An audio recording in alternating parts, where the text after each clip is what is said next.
Ever since I saw the first trailer, I was excited. Not certain it was going to be good, but excited. For those of you who don't know, I'm an F1 fan. I'm an F1 fan because it's the greatest sport in the world. Lewis Hamilton is my guy, Lando and Oscar are my boys, McLaren every day, baby. And Hamilton's first championship was with McLaren, so I'm being consistent. And it's been a painful wait, but we are back. McLaren is back. It's amazing. It's finally happening, but I digress. Where was I? Oh yeah, the absolute pinnacle of motorsport worldwide. And don't even come at me with the whole it's not a sport nonsense. This movie is made for fans of going really fast, of racing, and especially of F1 specifically, and in that order. But is it a good movie? Well, the one thing they needed to get right, they really got right. And that is breathtaking onboard car footage. Maybe they spend a bit too much time on the close-ups, like the really close-ups in the cockpit where all you can see is their faces, but they absolutely make up for it with the sense of speed and action during a race. Unbelievable. See it in IMAX to get this all at its absolute best. And seriously, keep theaters open. This one makes the cinema trip worthwhile. I would genuinely argue that you'll be missing something just watching this at home. I also imagine Screen X would be really cool, like the wraparound peripheral screen thing, but I can't comment firsthand. Yet. But is it an incredible movie? I'd say it's on the high end of what you'd expect. In fact, it's mostly stuff you've seen an iteration of before. The plot borrows so much from these two. And this one. It's not a complete clone, but it's awkwardly clear that it pulls from other movies. And that's fine. And not totally surprising. I mean, Joseph Kosinski directed Top Gun Maverick, and now this, there's gonna be some similarities. And the best parts about that movie provide the pathway that absolutely creates the best parts of this movie. And first and foremost, that's what this movie really needed to be. Outside of that, the pacing isn't great, and as a result, everything that's not on board an F1 car feels like a bit of a slog. But for F1 fans, everyone is here. The tracks are real. The drivers and the teams are real, except for the made-up ones for this story. And everything else is here. Pitting, tires, radio, rivalry, everything.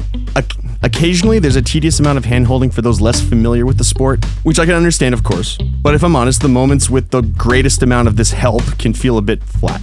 But whatever, not everyone watches F1. So if you want wide appeal, maybe you need to explain things a bit. Maybe there could have been less blatant descriptions. It really does feel like bad exposition at times. But again, I'm in favor of wide appeal. F1 is blowing up with new fans, and if this helps, then great. So yeah, that's all cool. The cameos are fun, and honestly, not as frequent as I anticipated, and that's probably for good reason. These guys can manage teams and drive really fast in real life, but they're not actors, so it's a bit stiff when we linger there for too long, but it's fun. And clearly not written in some alternate universe. This is the real Formula One world. I mean, for the most part, it was filmed over the 2023 and 2024 seasons. For those of you who don't know, drivers will be part of multiple teams over the course of their careers, and so in this movie, a lot of the drivers are sporting colors and driving in cars that they're not anymore. So that can be a bit weird, but I get it. Not much can be done about that. And it's corny. I imagine that's familiar territory for a lot of feel-good sport movies. And that's fine, I guess. Makes me roll my eyes a little bit, but whatever. I mean, there's one part where the team strategy guys are talking about Lewis Hamilton, and they say something to the effect of, "Oh man, you know Hamilton, he never backs down." And I immediately got a flashback to the opening credits where I saw produced by Lewis Hamilton. And it's like, come on, man, I love the guy. But something about his name being on the thing while the script also pumps his tires a bit, I found kind of silly, but moving on. There are some recognizable names doing some acting here, and it's fine. Nothing phoned in, but nothing too spectacular. Brad Pitt is Brad Pitt, and it works. Javier Bardem is being Javier Bardem, and that works. Damson Idris convinced me that he was a new hotshot driver, and Carrie Condon also felt like she was in the right place. But is anyone stealing the show here? Not really.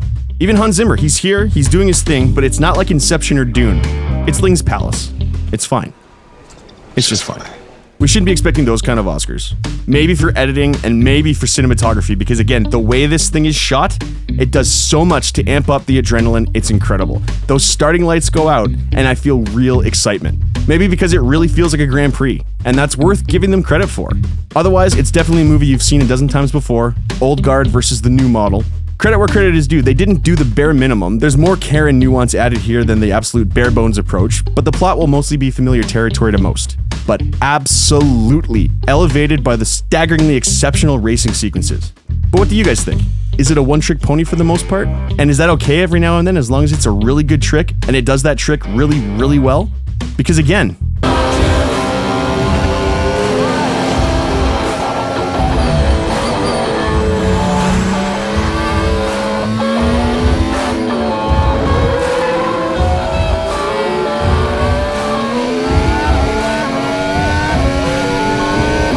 so good, dude. I will probably go again while it's in theaters just for this stuff again.